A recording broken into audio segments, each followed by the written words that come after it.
that was a puffy landing. There. All right. Hello everyone. It has been a while since I've done a sewing video, so I thought I would pop on here and start a new project. This is a project I've had in mind for 2 years. I've had the fabric and the pattern and just never got around to it. Beau is staring me down. Do you want to come up? Up? Oh boy! Hi! Beau is looking a little scruffy, but he's getting groomed tomorrow. Do you need my sunglasses? Here. There. Oh yeah. He hates them. Anyways, so if you've clicked on this video, you know that I am working on a housecoat project today. 2 reasons. One, I am in need of a new housecoat. I have had a terry cloth robe for the better part of 10 years, and it served me well, but it's getting threadbare, and despite multiple washes, it's just fully discolored and stained now. And the other reason, number 2, is I was honored to be featured on the cover of True North Pinup Magazine in their winter edition for Queens and Crowns. So super, super exciting, and I'd love to immortalize that with a photo shoot. For context, True North Pinup Magazine is Canada's first and only 100% Canadian pinup magazine. It's dedicated to connection, empowerment, and revolutionizing the scene. They celebrate beauty and strength in all shapes and sizes. So picture this. It was late January 2025, 11 p.m. at night, and I'm just scrolling through my Instagram in bed when I bolted upright because my photo was staring straight back at me, and it was on the cover of True North Pinup Magazine.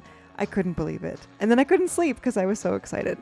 I had never submitted to a magazine, and I never expected to be on the cover. I cried happy tears.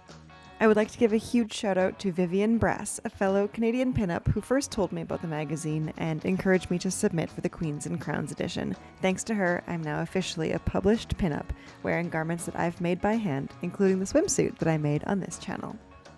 So that is the grand master plan. Let's get out of the sun and talk fabric, shall we? Come on. Good boy. Welcome to the Batcave. Just kidding. So let's talk about fabric. So I mentioned I have had this fabric for 2 years. It is, oh, it's under here. Hang on. Nothing fell. So it's pink. Shocking, I know. So it's this beautiful textured cotton terry towel. It's nice and breathable and comfortable on the body. You may remember from my blue wool dress that I made last winter, that fabric came from a friend's family estate. So this is also from that treasure trove. When I saw this fabric in his studio, I knew immediately what I wanted it to be, and today's the day that it's going to become that thing. So I'm very excited to give this fabric some new life and ensure that I use it within my lifetime. So I'm responsible for those materials while Alex's life was cut short. So Alex, this one's also for you. I have pre-washed and pre-shrunk the fabric. I would hate to spend all this time making something only to have it shrink in the wash. It's very sad and very preventable, so always pre-wash your fabric. I machine washed it, machine dried it, because that is how I intend on washing the final garment. So there are 5 meters of this, and that sounds like a lot, but let me show you the pattern. So this lovely little lady is the Vogue 6241. And this is a housecoat pattern. It comes in 2 lengths. I will be making the full length version. I really love the big swooshy skirt. It already comes with pockets, and I love the little fitted waistband. So instead of a more modern robe, which is pretty much rectangles belted at the center, this has its own fit built in. The size is a size 14, so that's 2 sizes too small for me. So the only changes I'll be making to this pattern are sizing it up to my size. I'm trying to keep things simple. Typically, I take the sleeve of one pattern and the bodice of another and alter them all to fit me. I'm trying to keep this one simple and get it done in a couple of days. So I will be following the pattern. What? Who am I? Who am I? Also, you may have noticed a new addition to my sewing room. We will have to do a totally separate video about her because there's much to tell. So, Another cool thing about this pattern is when I opened it, I discovered it had never been used before. So it was still factory folded, meaning the pattern was tightly packed and had never been opened up or used. So great to see that it will have all of its pieces. That's a bit of a risk with vintage patterns. But it's also kind of sad that it doesn't really have a backstory, that someone had purchased this and maybe it was owned by multiple people but never actually used. Kind of similar to the fabric that I have. So it's almost serendipity that they get to be together now. Since this pattern doesn't have a backstory of its own, we get to sort of create that together, which is very cool. Anyways, last night I took the liberty of ironing all the pattern pieces, and despite having ironed them, they're still pretty crinkly, but that's okay. My plan is to trace over all of them and make them the size that I need. And then I will change out of this dress because as much as it's beautiful, doesn't really have the range of motion I need to do what I need to do. But I did wear this to work today. I love this dress. I have ye old post-it note. I've put some thought into this ahead of time because some forethought goes a really long way to ensure we make a garment that fits really well. Don't expect a pattern to fit you right out of the package. Because this is a size 14 with a 32-inch bust, I need to add 4 inches somewhere on this pattern. So my plan is to take those 4 inches and divide them amongst 3 seams that each have 2 pieces of fabric coming together. So I will be extending 6 pieces of fabric. 4 inches divided by 6 is 0.66 of an inch, or approximately, give or take, about 5/8 of an inch, just for easy math. So I will be adding the 5/8 of an inch to the center back, and the side seams of the bodice, as well as the collar and undercollar, the side seams of the skirt, and the seams of the sleeve. So that is to say, all I'm doing is I'm adding a little bit of width at the back and a little bit of width at the side. But those pattern pieces touch other pattern pieces. So the width at the side needs to be added to the skirt and the under sleeve, and the width at the back needs to be added to the skirt and the back of the collar. I don't think I've ever explained something in such a concise way. I'm sure I could draw it out, but we'll leave it at that, and I'm going to change my dress and roll out some tracing paper. Okay, costume change. So you'll notice that these vintage patterns don't have any markings on them except for these little punched out holes, which are very important. So in this case, these little dots are the stitching line.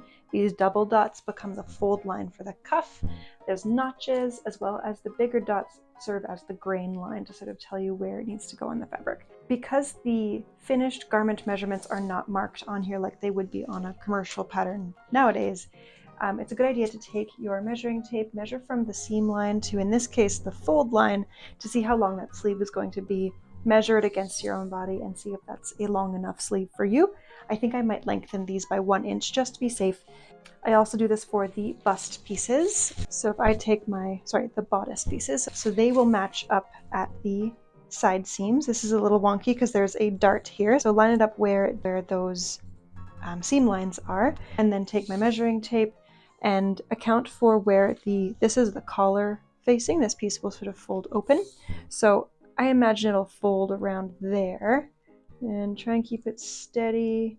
So about 18.5 inches, remembering this will be cut on the fold. So I'll fold that in half to get my double measurement, and it's about 37 inches. So that means that the finished garment is 37 inches and should overlap at the center front to create that folded robe style. So I decided that I would need 4 more inches for it to overlap as much as I want it to. So that is how I came to that decision.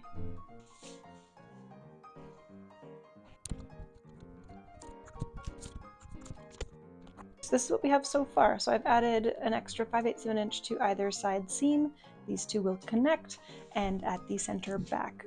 I did not touch the front, so the facing should still fit. Fingers crossed. Fingers crossed should fit. And so I'll do the similar treatment to the rest of the pieces. Okay, so all of my pattern pieces are traced and cut out, and all of the things that need to be adjusted, as far as I know, are adjusted. I only did the pattern pieces of the bodice and the pocket, and then I left the skirt facing and skirt pieces and won't be tracing those onto tracing paper just because it seems like a waste of resources. These pieces are huge, and I don't think I need to make copies in order to make these pieces. So I'm just going to lay these onto the fabric when it's cutting time and just be super careful with them so I don't damage the originals. That's part of why I trace my patterns in the first place, is I don't want to damage the original piece, and also I can make lots of changes and then reference what changes I made later. I keep all of my traced patterns in a binder so that I can reference them later if I like it. Same thing, this is the facing piece for the skirt, so this will just hang on the inside front flap of the skirt. But again, a super long piece that I'm not going to trace. Beau and I are going to go on our walk, and then when I get back, we can cut out fabric. Beau didn't hear me. Do you want to go on excursion? Oh, yeah, okay. We'll see you soon. Oh, you're so cute. I know, you hate your splash suit.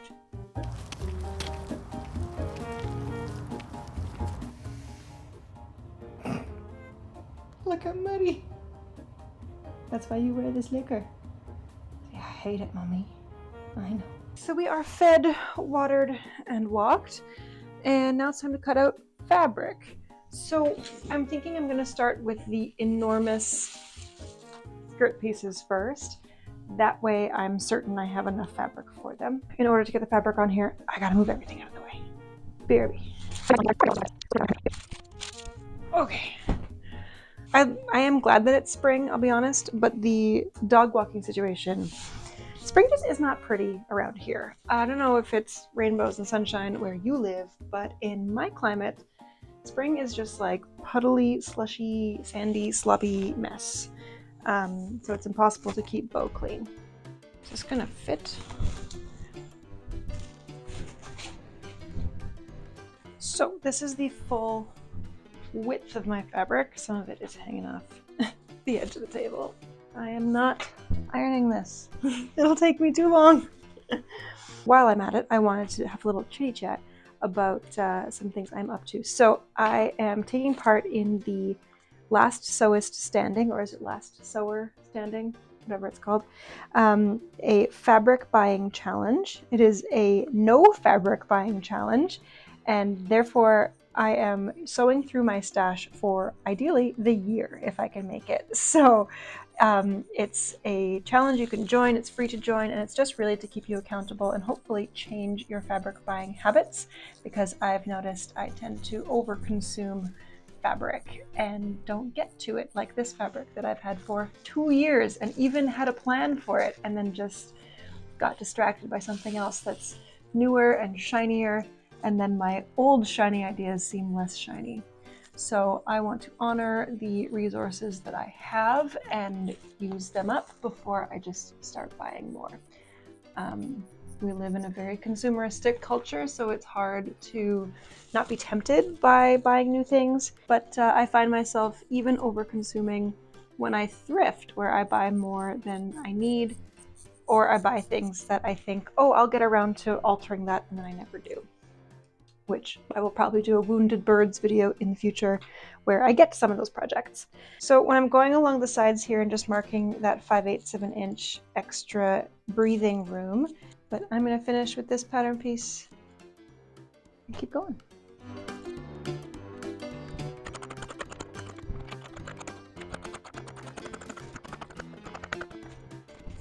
Am I in the frame? Sort of. And that, my friends, is one of 4 skirt panels. So I'm going to do the exact same thing on the other back piece and the 2 front pieces. And then before I move this, I'm going to put a piece of masking tape on the wrong side with the pattern piece name on it. Don't want to be mixing up your pattern pieces. So all 4 of my skirt pieces are cut out, and that is the lion's share of the fabric. So now begins pattern piece Tetris. I've got these funny little scraps I'm going to likely use for the pockets. Some of the bigger scraps I might even be able to get a bodice piece out of. So I'm going to start with the scrappy bits and then save the really big double fold piece for things like the sleeves and the back bodice, which I am going to cut on the fold. So we're getting there. Scrappy! While I do this, let's chat about Last Sewist Standing. So the idea is it has nothing to do with how much you produce or how much you sew. It's just about not buying fabric. So the heavyweight category is the category I have entered, and that is where you buy nothing, with two exceptions. The two exceptions are sewing needles and thread. The purpose of the challenge is not to prevent you from sewing, but to be just more aware of your consumption and how you buy fabric and why you buy fabric, what you actually use, all those good things. So that means not buying any notions, no zippers, no elastic, no interfacing, really trying to use up what I have. I'm very fortunate to have a very large stash of fabric, and that means I should be using that before I buy anything new. The other category option is the lightweight category. So if you don't have a big supply of fabric, that's a-okay. Not everybody does. Some people are starting out, or some people are just more responsible with their fabric purchasing. Ooh, not me. So you can enter the lightweight category, where you're welcome to buy things like patterns or linings or things that you need to sort of complete a project, as long as the main body fabric is something from your stash.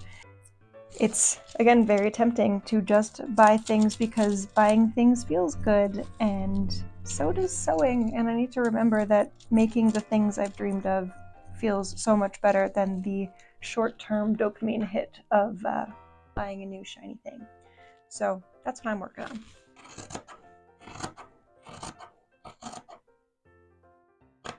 I've already found myself a couple of times just like at the thrift store on autopilot, going through the fabric, and then realize, no, don't even look. I don't need to be looking for anything better than what I already have. I have lots of beautiful fabrics that I need to use. I'm gonna keep on cutting. See you in a bit.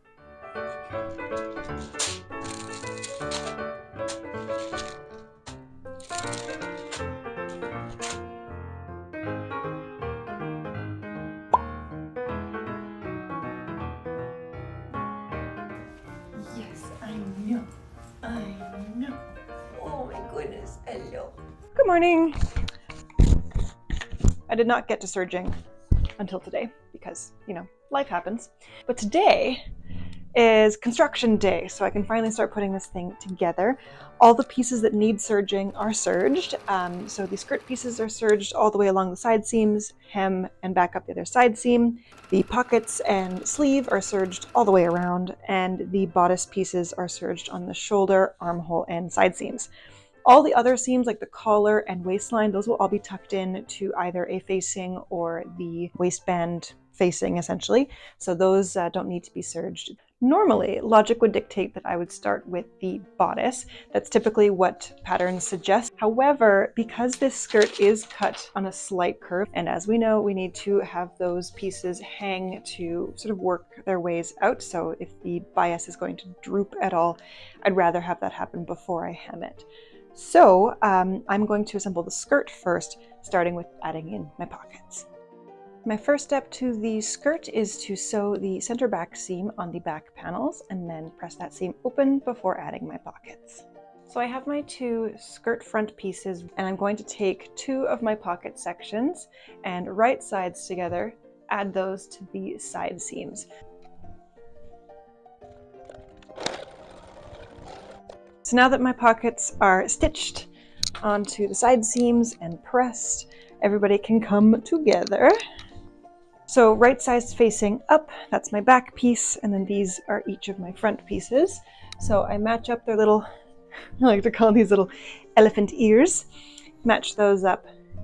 And then the plan is to pin just the top 1.5 inches or so, and then stitch that into place, and then all the way around the pocket bag, up a few inches, so that, again, your hand doesn't just like fall to the bottom of the pocket, but goes into it, and then all the way down the side seam. And then the skirt can just hang up. Oh, I need to do the facing. Don't forget the facing. Very important. So I admit it's not my best work. There was some issues on the underside of my first pocket, so I'm gonna have to undo that and try it again. My machine is really struggling to sew through the fabric because it is so thick. It's basically like terry cloth, kind of like a bath towel. So 2 or 4 layers of it is team too much. Alrighty, so I got my problems mostly sorted out, and now that my elephant ear is all attached, I want to make sure that it faces the skirt front. And something I've done here is clipped the seam allowance so that when this whole thing flips forward, I can press that towards the front, and then I will press this Ripley seam all the way down the side seam. So to prevent that issue from happening again, I just tucked a little pin through all of the seam allowances to make sure that they stay where they are and don't roll under where I'm trying to stitch. Round 2. Also, look at us learning from our mistakes through trial and error and being shocked and dismayed to discover that trial and error requires error. Right?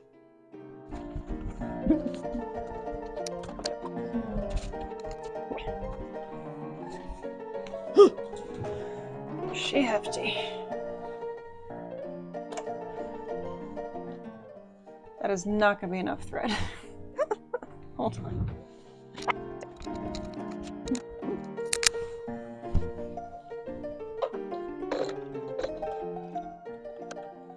Just keep sewing, just keep sewing. Talk amongst yourselves, I'm gonna be here a while.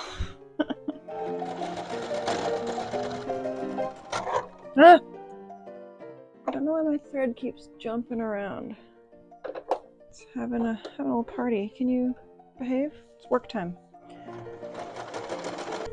Okay, let's see what we've got. Let's look at our skirt. See if we can do a little swoosh test. Oh, she's big. Okay, this is the skirt front. Oh, it still needs a facing. It's bigger than I need it to be. Interesting. Wow. When have you ever seen such a glamorous housecoat? Yes, I still need to iron the pieces. Ooh. It's perfect. Oh my god. I'm gonna put this on a... I was about to say I was gonna put this on a hanger. I need to put the facing in first. Facing first. And then I can take off my little pieces of masking tape because now I know who's who with the zoo. Amazing. Hang on. Turn facing inside and base, turn under and stitch side of facing and base at top. Align stitch to skirt, leaving open 15 inches above the lower edge. Oh. Dang it. So much for following the recipe. I made a slight mistake. So this is my facing piece on my front skirt panel. I thought I was supposed to leave 15 inches open at the end. That is incorrect. I need to go back and stitch this together all the way at the side seam. After it's all folded in and pressed, the next step is to blind stitch the entire facing down to the main body fabric, but leaving just this piece open for the hem later, so that when this is all flipped up into a hem, then you can finish the hand stitching on this section. So I think I need to take a little break because I have stopped following the instructions. I think I might leave the hand finishing to the very end. I love stepping backwards, you know? Fixed it. Okay, so my next step is to put this away for a bit. I have a skirt hanger here and hang her like so. So over the next couple days, this will sort of droop where the bias needs to stretch out, but we'll see when I get to it. Probably about a week.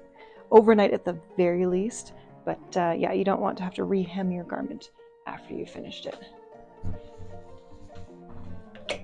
And there you go. Okay, just kidding. I got called away briefly. Now I only have about an hour before I have somewhere else I need to be. So, fueled by coffee, let's see how much I can achieve in 1 hour. Speaking of coffee, when I was at the coffee shop, there was a stranger in line behind me and asked me, like, excuse me, I have to ask, are you dressed up for some kind of event? And I said, no, I dress like this every day. And then he asked, oh, that's so cool. Did you make it yourself? That never happens. People ask me about my outfits all the time, but to actually assume that I had made it was so cool. And this is the outfit itself. I realize I have not given you a tour just yet, but having come in from outside, I'm a little too warm and I'm gonna ditch the jacket so we can give her. So the dress itself is a version of the Liz dress, I believe, but I made some changes to the pattern, some of which were a mistake.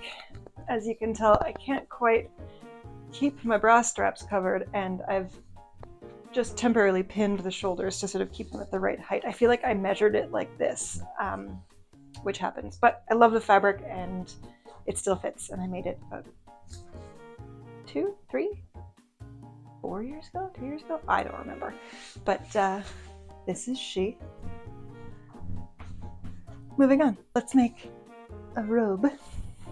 So for the bodice, the first step is to do all of the darts. So there are under bust darts, side bust darts, back darts, and shoulder darts. So lots of darts to do before moving on to the collar.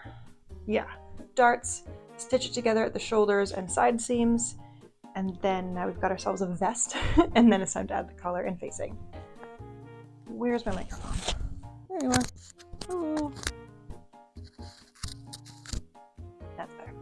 So I've tried the vest on. I think I may have made a miscalculation. It's really loose at the waistline. My natural waistline is there for comparison. It's not meant to be as tight fitting as something like the dress I'm wearing, but I do want it to be a little bit more fitted, especially because all the weight of the skirt is going to be on the waistband.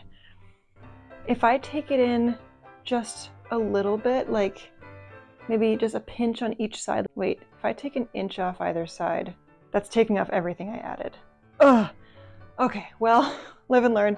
However, I'm not going to take that up all the way to the side seam because I don't want to have to then change the sleeve hole. And I'm okay with the sleeves the way they are. They do stick out a little bit, but this will have shoulder pads, and with the 5/8 of an inch seam allowance, I think the sleeve will fit right where I want it to. That does mean that on the skirt, I will need to figure something out. I might just add darts at the back because at the side seams, there's already the pockets. Don't tell me I should have made the bodice first and the skirt second. But that's not bad for an hour to get the whole vest together. So I'm most pleased. She's coming together. She looks so pretty. This may become a lesson in don't sew when you're in a hurry. So I have somewhere I need to be in like 15 minutes, and I would love to keep working on this, but I think I should call it. I'm holding the seam ripper, but I'm going to put it down because I need to decide how I want to proceed. So because I'm taking this in, I've got many options, but I want an option that will give me the opportunity to make modifications later if I need to. So it's very tempting just to stitch my brand new seam and then serge off all this excess in one shot, but then I'll end up with those seam allowances serged together, and it'll be really difficult to get back in there and make changes later. How often do I go back into an old project to make size modifications? So far never, but I would like to have the option just in case. So I think what I should do, which I don't have time to do right now, is unpick the seam I currently have, trim the pieces to the size I need, serge those raw edges, and then stitch it down the exact same way that I did this first one. But yeah, I'm gonna finish my coffee and get going. Bye-bye. Welcome to another episode of Ruining Outfits with Lav Mics. Hello, we are back. I had a brilliant idea. So instead of undoing my side seams, I need to reduce the waistline by 4 inches. And guess what? I have 4 darts. So I'm going to take each of those darts in by 1/2 inch on each side, which makes it 1 inch total. That way I can sort of keep that waist shape nice and snug, and the side seams of my bodice will line up perfectly with the side seams of my skirt, which I've already made.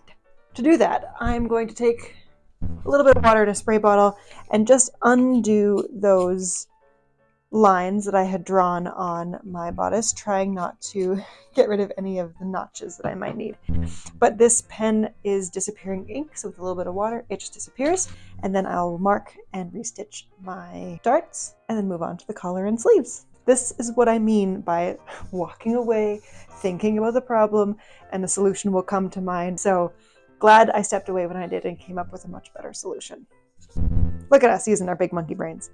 Oh, this does mean I will need to adjust the waistband and basically undo all of the math I did to make it bigger. But it's basically just a strip of fabric, so that shouldn't be too bad. But yeah, let's do it. Okay, so my next step is to stitch my under collar section together across the center back and then attach it to the rest of the vest. Clip my little corners, so right to this little marking here, and I imagine that'll allow this to move freely. So these will match up here, and I'll pin it all the way along, and I'll also follow the instruction to cut this down to the notch. Be brave. I know it's scary, but the pattern says so. It also says if I need to clip this curve to make it fit, I can do that, so I do need to do that a little bit. Not clipping farther than the seam allowance, so you don't want to end up with little holes in your garment. Riveting content, I know. This color situation was really confusing me, so I'm going to lay out my pieces exactly the way they look in the picture just to help me out. So if this triangle is supposed to match up with that triangle, it goes this way. Right sides together, matching like so. And yes, this pattern piece will go past just so that those triangles match up. So I'm going to pin these. Oh, and my little notches match up. Okay, so we are in good shape. And once she's all pressed, she looks a little bit like this. Our next step is to attach it to the bodice. Right sides together, right? Yes. These vintage patterns that don't have color-coded right side, wrong side. Often modern patterns have the fashion fabric, like the right side of the fabric shaded in, so you can tell when you're looking at the inside or the outside. This vintage pattern does not. None of it's shaded in. It just says inside, outside in tiny little print. I'm going to take my collar piece and my facing piece and attach that right sides together with my vest facing out. I think this would be the moment for me to add a loop. So if I want to be able to hang it from the back of the bathroom door, I should probably do that. Look, Ma, no pins.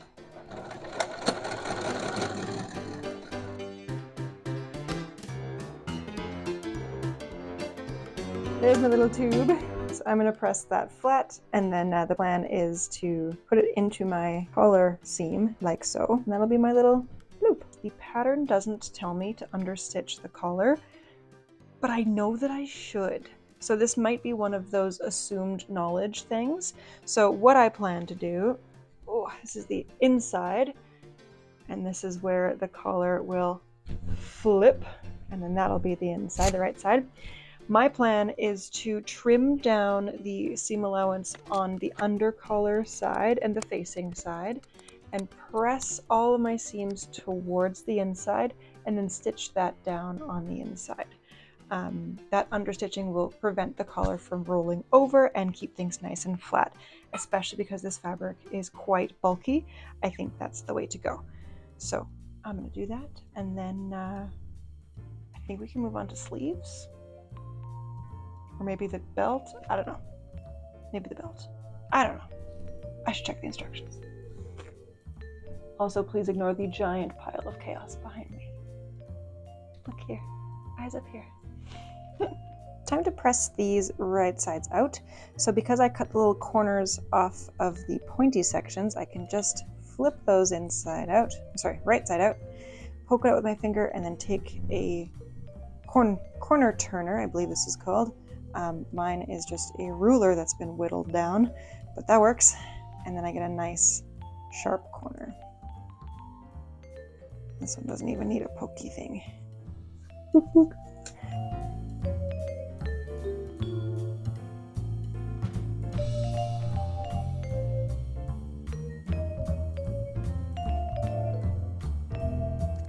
Why is the collar doing that? Okay, it's a little puffier than I thought it would be. I almost wish that it didn't have this little like split in the lapel. I almost wish that those were attached. But it is what it is, and we're just gonna move on. But that is fitting really well. I'm really glad I took in the darts. Yeah, looking really nice. Really, this pattern says to do the belt, attach the whole skirt situation together, and then the sleeves. I disagree. I think I'm going to do the sleeves next so that the entire top half is done, then add the belt that will attach to the skirt. Yes. Okay. Going rogue. I also realized if I trim down these corners a little bit more, they might not be so enormous. Yeah, it's a bit better. So just for comparison, the two sides, this one is trimmed and this one is not. And as the pattern suggests, we're going to start by seaming our sleeves together and stitching all the way down. So much for a great transition. Guess who just sewed both of those sleeves with an empty bobbin? Oh. Round 2. Turn up to fold line. I think I'm going to pin this for now just to make sure that's the appropriate height. Because remember, your girl's got orangutan arms. I did lengthen the sleeves, but you never know. Now the idea is that this will form the cuff later. The first sleeve is all pinned in. I've sort of eased in the bulk, and I will hand baste this into place before taking it to my machine.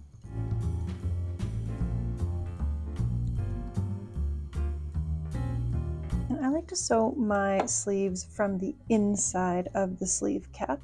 So that way all of the easing is happening on the inside that I can see as opposed to it being hidden from view. Sleeves are in. That may have been the easiest sleeve installation I think I have ever had. They're so smooth. So the next time I'm installing sleeves, can somebody please remind me to baste them in first? That is a game changer. All right, I am so pleased. This is what it looks like with the sleeves. It's so cozy. This was such a good idea. Love that for me. Let the rummaging commence. Buttons, pretty buttons, where are my buttons? That's a big box of buttons. Ooh, there's rhinestones in here. Don't get distracted.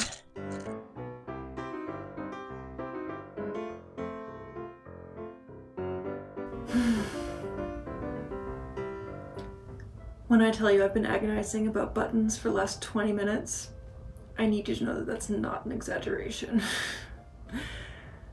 I have so many buttons in front of me, and the struggle is real to find the perfect buttons. I'm doing Last Sewist Standing, which means I'm not buying notions. I'm using what I have, and I have lots. I just need to make a decision. I could make fabric covered buttons, but because this fabric is so thick, I don't think that would work very well. I need to mull this over. Well, someone has to clean this up. Why am I like this? I have put away all of my buttons because last night I made the executive decision that all I really want for this robe is matching fabric covered buttons. So I did a quick Google to see if it's possible to cover buttons with a thick fabric, and yes, it is absolutely possible by taking existing buttons and just covering them in fabric. Groundbreaking. So my plan is to take these two mismatched buttons that are the right size, and I'm going to cover them in matching fabric. So just using a scrap of my fabric, I'll cut a little circle that's big enough to wrap all the way around, creating a little bit of a shank for that button. I'll cut off the excess and dab a little bit of fabric glue on there so that the shank doesn't fray, and then I'll have my matching buttons. So that's my plan, and then I'll do the bound buttonholes. I don't love doing bound buttonholes, they're a bit of a pain. Luckily, the bound buttonholes on this pattern do not require me to make those like perfect pressed little like folds inside the buttonhole. I'm just gonna make little square openings for my large buttons to pass through. Hello. Hello. Honestly, it wasn't that bad. There we go. And I'm hoping that my seam allowance can actually catch this facing, and that way it'll stay nice and strong when it's sewn together. There we go. You know what I realized? I realized I understitched the wrong side of the lapel. The understitching was supposed to be hidden, but I accidentally understitched it towards the facing, which is then the piece that shows. But because this fabric is so chunky, you can't even tell. Okay, so weird discovery. There should be at least 4 inches of overhang here, but there isn't. It's very possible that I've made a mistake, but I don't know how I would have done this if I'd used the original sizing. So that might just be a mystery, but I'm gonna sew this together and then do the exact same thing to attach the skirt to this. And then we almost have a robe. Whee! Success! So I was just about to take this to the iron to press this seam flat and realized there is so much seam allowance and so much fabric in here, so I'm going to grade these seams so that they sit a little bit smoother on the body. Otherwise this is going to get really lumpy chunky, especially when I add that second layer, because this entire waistband has a facing section that goes on the inside. So to grade my seams, I'm just going to take my fabric scissors and I'm going to trim away the waistband seam allowance, and that way when I press the whole seam towards the waistband, there's less bulk. So I'm trimming it down to about 1/4 inch so that I'm not cutting through the stitching, but just getting rid of a strip of fabric to get it out of the way. So there we have our lovely bodice with our buttonholes. And now it's time to attach the skirt. So right sides together, let's pin those bad boys into place.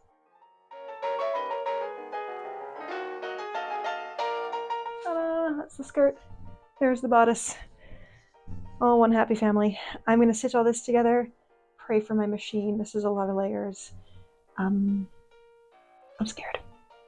I'm a little scared.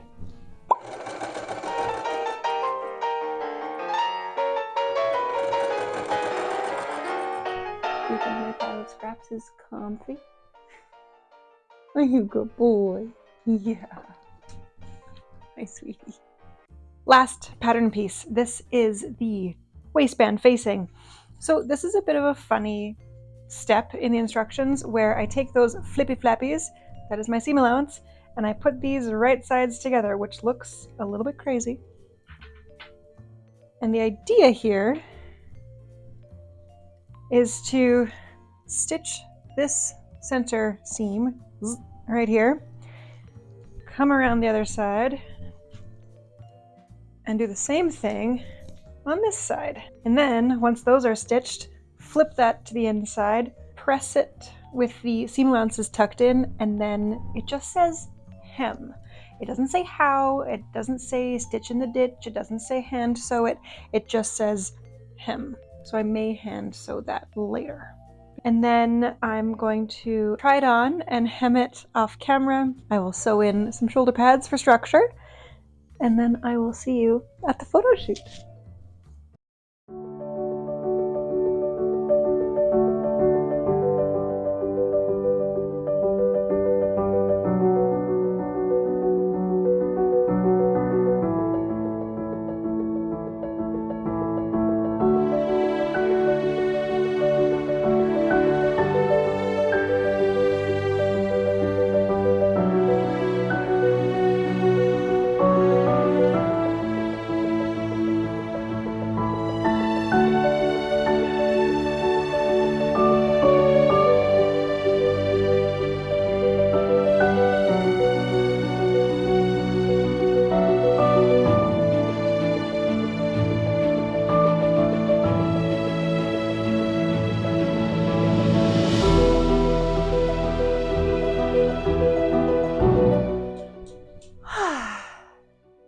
Wanna come up? Oh, yes. Okay. You have a sit? Good boy. Thank you so much for joining me on this sewing journey. Yes, my boy. Yeah, I don't really know what else to say other than I love the absolute heck out of this house coat. It is so cozy. It is like wearing a blanket. I am a pillar of cozy because it is cozy all the way to the floor. Are you comfy? Are you as comfy cozy as mama? Also super fun to do a photo shoot in my own house with my vintage furniture and my little baby boy. So thank you so much, my friend Luke, for making my pinup photo dreams come true, and to have a really great little moment with my magazine, and to, yeah, just capture this moment in time in my life. So super special. If you need an excuse to do a photo shoot, just capture the exact moment of where your life is right now, because it's worth celebrating, I'm sure. Sort of critique I have of this robe pattern is the fact that the undercollar kind of rolls. I know, can't believe it. The undercollar is kind of like chunky. I feel like it could be a smaller pattern piece in the future. I am having a fabulous day and I don't want it to end, but I am going to cut it off there, and I hope that you subscribe to the channel, and I will see you in my future videos.